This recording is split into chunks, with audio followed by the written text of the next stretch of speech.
Greetings, I am Rahma from Physiotherapy Diaries, and in this video I will be discussing about this condition known as frozen shoulder or adhesive capsulitis.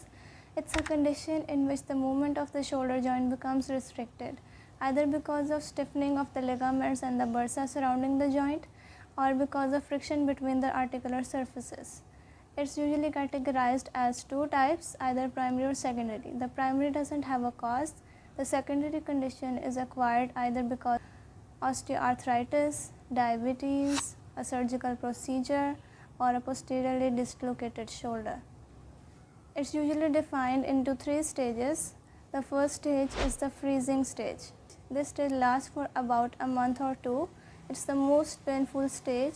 The most part of the range of motion has been compromised. The second stage is the frozen stage, and this stage lasts for more than 3 months. The last stage is the thawing stage. This stage lasts for about more than 6 months to over a year. Most part of the lost range of motion has been gained in this stage. How the patients present themselves when they have frozen shoulder. They complain about a nagging pain throughout the night and inability to sleep on the affected side.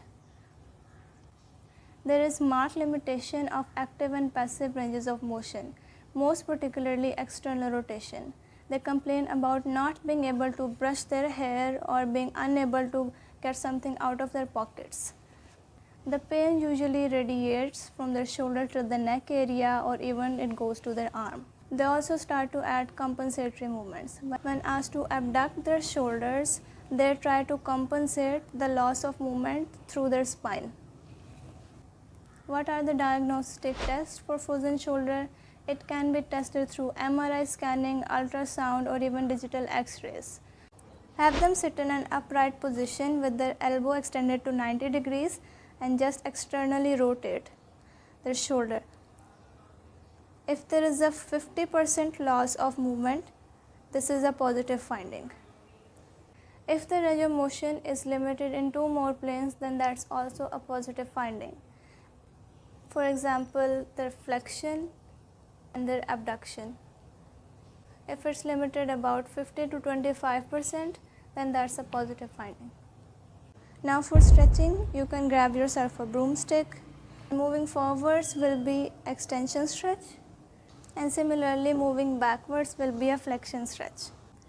And now stretching the internal rotators of your affected side, you can grab a scarf or a towel and have its one end in your affected arm and the other end in the unaffected arm, and have your unaffected arm pull upwards the affected arm.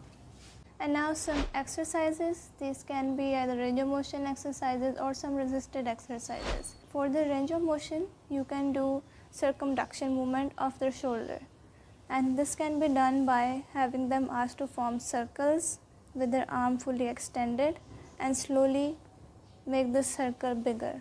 This can be done both clockwise and anti-clockwise. They can also do wall climbing till their pain-free range. And now for resistance exercises, have them grab something elastic, have it pass through a handle, or they can even fix that in their feet. And you can ask them to pull their shoulder backwards. Now about fixing their posture. They usually present themselves with their affected shoulder much higher than the unaffected shoulder.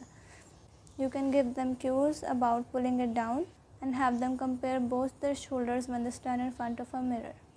I will be covering manual therapy in the next part of the video.